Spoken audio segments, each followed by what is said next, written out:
Hello le petit garage. Aujourd'hui on part en Amérique à l'époque où les SUV n'étaient pas faits que pour monter les trottoirs et promener belle maman aux courses. Alors grimpé dans ce gros nanar comme ses proprios l'ont si affectueusement baptisé, on part à la découverte du Jeep Grand Cherokee sur les routes de la côte ouest. Enfin la côte ouest française, mais bon c'est pas mal.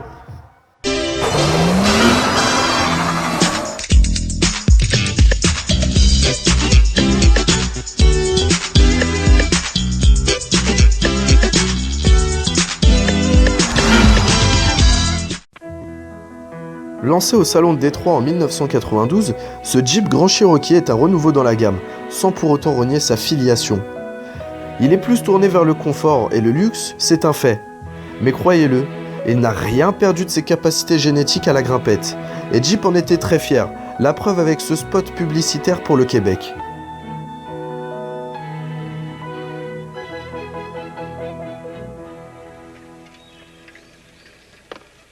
Notre Grand Cherokee ZJ est un limited, finition haut de gamme. Tout de noir vêtu, il a très bien vieilli, et il fait encore de l'effet au badaud. Aux States, on pourrait dire que c'est un véhicule compact comparé au Ford F-150 et autres Dodge Ram. Mais en France, il est déjà bien plus balèze et imposant par rapport aux Clio, Twingo et même Scénic. La traditionnelle calandre est bien sûr de la partie, et les jantes du plus bel effet donnent une allure assez agressive à ce baroudeur. La caisse est ceinturée par des extensions très bien intégrées, une sorte de gros break surélevé quoi. Comme quoi, le Qashqai n'a absolument rien inventé. C'est sobre et c'est classe. A l'intérieur, cette ambiance luxueuse est omniprésente, le cuir côtoie des fausses boiseries et tous les équipements possibles sont présents. Siège à réglage électrique à mémoire, climatisation bisone automatique, régulateur de vitesse, siège chauffant, range gobelet tout ouvrant, enfin tout pour passer un très bon voyage. Et le tout avec une planche de bord aussi lisible que complète. C'est vraiment une ambiance Dolce Vita à l'intérieur. Notre modèle d'essai est un turbo diesel, donc c'est un moteur VM 4 cylindres de 2499 cm3, 116 chevaux à 3900 tours et 280 Nm dès 1800 tours minute. Donc il est fait pour tracter tout ce qui existe. Et pour démarrer au feu rouge, il répondra présent en théorie. En gros, ce moulin est un peu plus à son aise sous le capot que feu le moteur Renault J8S Turbo de 88 chevaux. Must de la petite attention pour les mécanos, une petite ampoule sous le capot au cas où vous tombez en panne dans la nuit. Dans la forêt par exemple au cours d'une randonnée, parce qu'en général on tombe pas en panne quand ça nous arrange. Au volant, la position de conduite ne peut être que parfaite. Tout se règle au millimètre. Le seul reproche qu'on pourrait lui faire reste le manque total de maintien des sièges. Mais qu'importe, il reste extra confortable. Et on a vraiment l'impression de dominer la route à son volant. Mais bien avant que Porsche dégaine son Cayenne, Jeep avait déjà ce défaut-là. Une méga chier de boutons dans absolument tous les sens. Un bouton pour chaque fonctionnalité. Nous sommes dans un véritable tout-terrain, ne l'oublions pas. Et cela nécessite un rayon de braquage plus important. Donc en lieu et place d'une crémaillère, on trouve un boîtier à vis. En tout-terrain, c'est excellent. Et en main-d'œuvre aussi. Le volant se tourne du bout des doigts. C'est d'une légèreté incroyable, c'est un vrai régal. Et même si le rayon de braquage est sans commune mesure avec une Twingo 3 par exemple, pour un 4x4 américain, qui plus est, ça permet de se mouvoir sans difficulté en ville. Cela dit, en mécanique, tout ce qu'on gagne d'un côté, on le perd de l'autre. Et donc forcément, à une vitesse plus soutenue, on a une sensation étrange de flottement, comme si chacune des roues faisait ce qu'elle voulait. Et la direction se fait clairement moins précise. Et dans le genre antiquité technique, on a également des essieux rigides à l'avant et à l'arrière. C'est confortable, mais c'est un peu perturbant pour la tenue de route. À l'accélération, c'est plutôt correct. Au démarrage, il envoie plutôt fort. Mais il manque tout de même d'un peu de puissance. Rien de catastrophique pour un mazout de cette époque, cela dit, mais cette motorisation ne vous permettra clairement pas de jouer avec la zone rouge. Et la progression, passer 3500 tours minute, est extrêmement pénible. Mais pour se faire pardonner, la consommation mixte tombe à 8,5 litres au 100, ce qui est remarquable au vu de la taille et du poids de l'engin.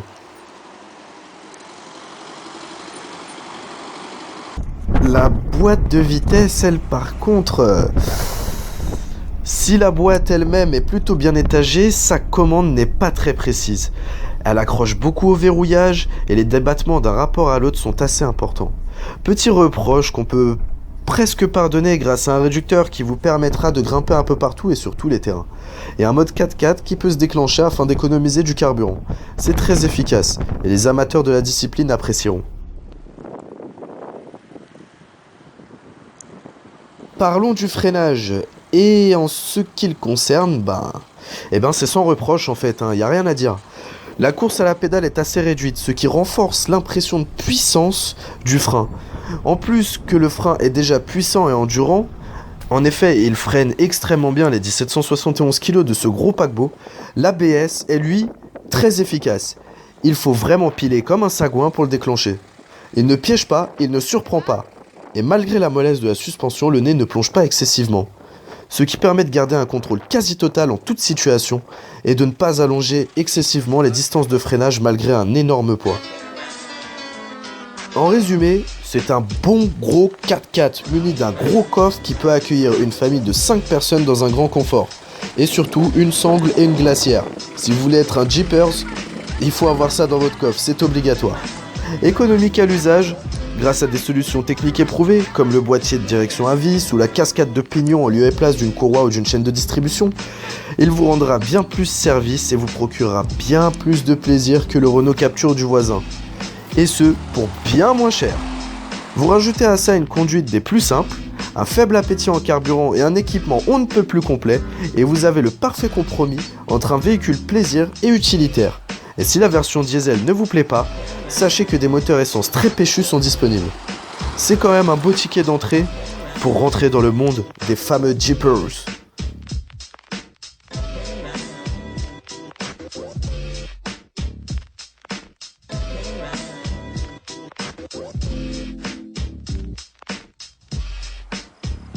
Alors à vous l'Amérique, si vous avez décidé d'acheter un bon vieux Scénic DCI, je vous conseille de réviser votre jugement, car le Jeep pourrait être une bien meilleure affaire. C'est déjà fini pour aujourd'hui. Les petits garagistes, j'espère vraiment que vous avez apprécié cet épisode un peu particulier vu qu'il a été tourné en 2012 en effet, d'où la très médiocre qualité des images. Je vous prie de m'en excuser. Merci à ses propriétaires pour le prêt de très longue durée de ce Jeep. Et quant à nous, on se retrouve très vite pour de nouvelles aventures motorisées. A bientôt le petit garage et bonne route à tous.